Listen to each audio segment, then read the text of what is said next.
continuar en sintonía con Activando la Mañana. Hay una condición a la que le tememos mucho por todo lo que conlleva que tengamos pues un familiar que la padezca. Se trata del Alzheimer y recibimos en esta mañana al licenciado Romer Mena, neuropsicólogo, para hablar precisamente de esta condición. Bienvenido. Hola, muchas gracias, buenos días. Bienvenido, licenciado. Yo creo que es neurálgico empezar por lo básico para poner a la población en contexto en cuanto a esta enfermedad.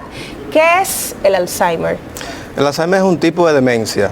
Representa aproximadamente el 70% de la demencia que se diagnostican a nivel mundial hoy en día. Cuando hablamos de demencia, hablamos de un déficit o un deterioro en las funciones cognitivas superiores. Memoria, atención, lenguaje, percepción, entre otras. Es sumamente temido y demasiado lamentable tener un familiar que padezca esto, porque no solo lo sufre la persona, sino también todo su entorno. ¿Desde qué edad una persona puede tener Alzheimer, doctor? Lo típico es a partir de los 65 años. 65. Exacto. Sin embargo, hay casos muy atípicos, muy poco frecuentes, que pueden darse a partir de los 50 años, pero son casos muy aislados. En el caso, ya para identificarlo, ¿cuáles serían esos rasgos que puede presentar una persona a los que hay que poner especial atención? Son varios, pero lo más común y lo más importante son una pérdida de memoria a corto plazo, de la índole episódica, es decir, no sé qué comí anoche, qué hice en momentos recientes, se me olvidan dónde pongo las llaves, cosas que se pasan en el momento y que se suelen olvidar de forma muy fácil. Y que a veces son cotidianas esas cosas. Totalmente. Tengo entendido, licenciado, que esta enfermedad tiene 7 fases y sería muy interesante conocer cuál es la primera y si en el proceso se pudiera evitar con las medicaciones llegar a la 7ª, que ya es la etapa donde esta persona ni siquiera va a reconocerse de manera, ni tampoco va a reconocer a ningún familiar. Es una buena pregunta. El Alzheimer puede evitarse siempre y cuando tengamos un estilo de vida que lo lleve a esa etapa. Es decir, durante toda nuestra vida tenemos que trabajar para tener hábitos saludables que permitan distanciar o evitar que lo que es el gen pueda debutar. Es decir, si tenemos una vida alejada del alcohol, del tabaquismo, de enfermedades crónicas como es la hipertensión, la diabetes, el exceso de estrés, probablemente la enfermedad nunca llegue a debutar. Ok, pero ese tipo de cosas tal vez en algún momento no lo podemos manejar, pero hacer ejercicio, tener agilidad mental, ¿verdad? ¿Cuáles serían esos puntos claves que podemos implementar tal vez diariamente en nuestra rutina para evitar el terrible Alzheimer? Serían 4 para resumir. Primero, una buena actividad física. Bien. 2, ejercicio cualquiera, puede ser hasta caminar. Hasta caminar. Cualquier activación física que mantenga activo. 2, una alimentación alejada de alimentos procesados. Bien. 3, una buena calidad de sueño. Y 4, buenos vínculos sociales. Sumamente importante. O sea, salir, amistades, compartir. Conversar, tener diálogos constantes. Las personas pudieran en algún momento darse cuenta que están en una fase inicial del Alzheimer, o en todos los casos siempre tiene que darse cuenta un familiar o un amigo. Regularmente quien nos da la voz de alerta es los familiares, porque la persona suele entender de que envejecer es sinónimo de amnesia o de pérdida de memoria. Exacto. Es el familiar que me dice, mira, ya él ha cambiado su personalidad, tiene cambios de humor, se le olvidan mucho las cosas, no le llegan las palabras para dialogar. Entonces ahí es donde buscan al especialista para evaluar. Y hay una recomendación que hacen a estas personas que pudieran presentar rasgos como de cambiar ciertos hábitos. Una persona que utiliza la mano derecha, que trate de utilizar la mano izquierda, por ejemplo, para cosas comunes como cepillarse los dientes. ¿Esto es cierto que pudiéramos ejercitar el cerebro de esta forma? Sí, a eso se le llama reserva cognitiva. Es decir, si yo puedo activar el cerebro, retarlo continuamente, el cerebro va a crear nuevas redes neuronales. Y por ende voy a tener más probabilidad de no padecer la condición en la vida ya adulta mayor. Okay. Esa es la parte para no padecerla, pero hay una parte preventiva. Exacto, hay una parte importante que deberíamos de conocer, y mucha atención a la familia dominicana. ¿Cuál es ese perfil que me indica que yo soy un candidato o candidata a padecer de Alzheimer? Muy bien, un bajo nivel académico es fuerte de riesgo. Tener hipertensión arterial sin tratarse. ¿Bajo nivel académico cuando tomamos algún tipo de clase? Cuando no tomamos Cuando tenemos, clases. por ejemplo, un nivel de capacitación muy baja, que quizás no fueron a la escuela. No fueron a la escuela o no continuaron los estudios en la vida adulta, tener hipertensión arterial de forma no controlada, tener diabetes, sedentarismo, no tener una actividad física constante. Todo eso me hace vulnerable a padecer esta condición en el adulto mayor. Porque no he agilizado mucho el cerebro. El cerebro necesita mantenerse retado siempre, en continuo funcionamiento. Estas personas que son fanáticas, por ejemplo, de la lectura, ¿tienen menos probabilidades de padecer? Aunque tenga el gen, tiene menos vulnerabilidad a padecerlo. Puede tener lo que es el gen, pero nunca activarse. Si yo me mantengo en lectura, en actividad física, en la parte social y una buena alimentación. Y el sueño, sobre todo. Por ejemplo, estos adultos mayores que ya pues llega a una cierta edad donde dejan el trabajo, ya están jubilados, esto afecta bastante. Lo mejor sería, aunque ya no pueda seguir laborando normalmente, tener alguna actividad que le mantenga en alguna labor o cosa que le guste.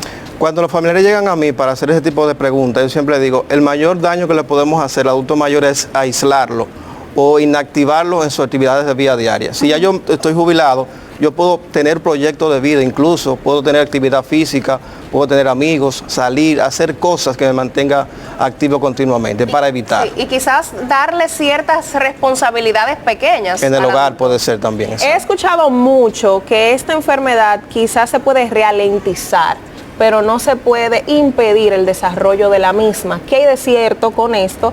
Y si es así, si de verdad podemos ralentizarla, ¿cuáles son los tratamientos que se le dan a este paciente?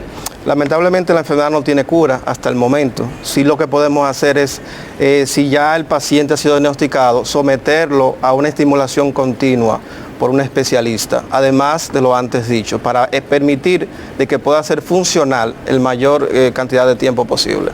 Excelente. Cuando tenemos un familiar, en mi caso, yo vi lamentablemente a mi abuelo fallecer con esta condición y puedo decir que quizás ellos ni siquiera sufren lo que tienen ya en un punto porque se perdieron, pero uno como familiar lo sufre muchísimo. Y ya luego que despedimos a estos seres queridos, también llega la otra preocupación, ¿me va a pasar a mí? El familiar entra en una etapa de duelo antes, durante y después. Sí. Porque tiene esa preocupación, esa preocupación constante que me dice, yo puedo también padecerla. Ahora bien, ¿qué podemos hacer como familiares? Cuidarnos. Es desde hoy que tenemos que hacerlo. Una buena dieta, una buena estimulación, buenos vínculos sociales, tener una buena calidad de sueño, para si yo tengo el gen, no activarlo más adelante, como dije. Sí, ¿qué pasa con estas personas que tienen el Alzheimer? Yo también en lo personal tengo a mi padre que padece de la enfermedad, pero no le ha seguido evolucionando a nivel de la memoria, pero sí a nivel de sus movimientos. ¿Qué pasa con estos pacientes?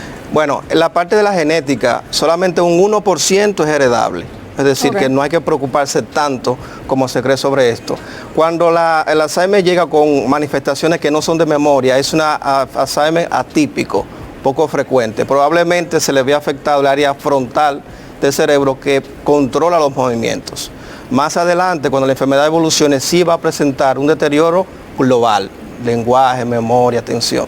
En República Dominicana tenemos muchos casos, o sea, ¿la cifra es alarmante o todavía no? No solamente aquí, a nivel mundial. Ahora mismo hay 55 millones de personas afectadas por Alzheimer y para 2050 se prevé que van a haber 145 millones de personas. Ya estamos hablando de esta enfermedad con una estadística alarmante mundialmente, entonces hay que enfrentarse a ella. Si tenemos a este familiar que amamos y estamos ya viendo la realidad de que padece Alzheimer, ¿cuáles son los cuidados desde casa, fuera de los tratamientos que ya de eso se encargan personas como usted? ¿Cuál es el trato que como familia yo debo darle? Lo primero y más importante es psicoeducarnos, conocer qué es la enfermedad, cuáles son las manifestaciones clínicas y qué yo puedo hacer o no hacer delante de las personas afectadas. Tener medidas de seguridad, es decir, esas personas suelen deambular por las calles, pueden perderse, tener accidentes. Entonces también hay que tener seguridad en tener una persona que le pueda vigilar y atender para la medicación, la alimentación y para poder estimularlo cognitivamente. ¿Se debe corregir cuando olvidan cosas o cuando cambian cosas? ¿O debemos de seguirle el juego? No lo recomiendo porque a mayor estrés que ellos perciben, más se deteriora la memoria. Más que corregirlo, sino estimularlo a que se continúen ejercitando en entrenamientos cognitivos que nosotros recomendamos para que puedan poco a poco, tal vez no mejorar, pero sí mantener el estado que tienen en ese momento. Y es recomendable que siempre estén acompañados, ¿verdad? Sí, totalmente. O sea, ya esto sería un proceso de por vida. Después que tienen Alzheimer, ya en el resto pues, de su existencia deben estar en estas terapias para seguir agilizando el cerebro. ¿Cada qué tiempo se da? ¿Cómo es este proceso? La forma es muy individual. O sea, hay personas con Alzheimer que duran 20 años sin ningún tipo de manifestación de dolor y ni mucho menos. Ahora bien, si ya yo estoy diagnosticado, yo debo tener una estimulación por lo menos 2 veces por semana con un especialista y de forma diaria en la casa. Quedándonos o devolviéndonos más bien a la parte preventiva, hace un momento usted mencionó tener buenas relaciones sociales. Muchos hoy en día se están aislando con los aparatos electrónicos. Totalmente. Y estamos viviendo un mundo ensimismado y restándole importancia a esta parte social. ¿Qué porcentaje tiene esto de responsabilidad, una buena o mala relación social, a que podamos finalizar con una condición tan grave como esta? Fíjense que en el tema de COVID, en el aislamiento, fue donde debutaron la mayor cantidad de personas con enfermedades mentales, entre ellas la enfermedad de Alzheimer. Cuando tenemos vínculos sociales, el cerebro tiene más conexiones entre neuronas, por lo cual tiene una mayor eficacia para funcionamiento. Por ende, tener relaciones sociales, conversar, salir, viajar, es muy estimulante para el cerebro. Muchísimas gracias por estar con nosotros. Placer. Y yo sé que toda esta información fue de provecho para nuestros televidentes. De esta manera nos vamos a una pequeña pausa comercial. Por supuesto, vamos a regresar de inmediato con Melissa, con Violeta y con Gabriela Melo en la casa. No se mueva de Activando la Mañana.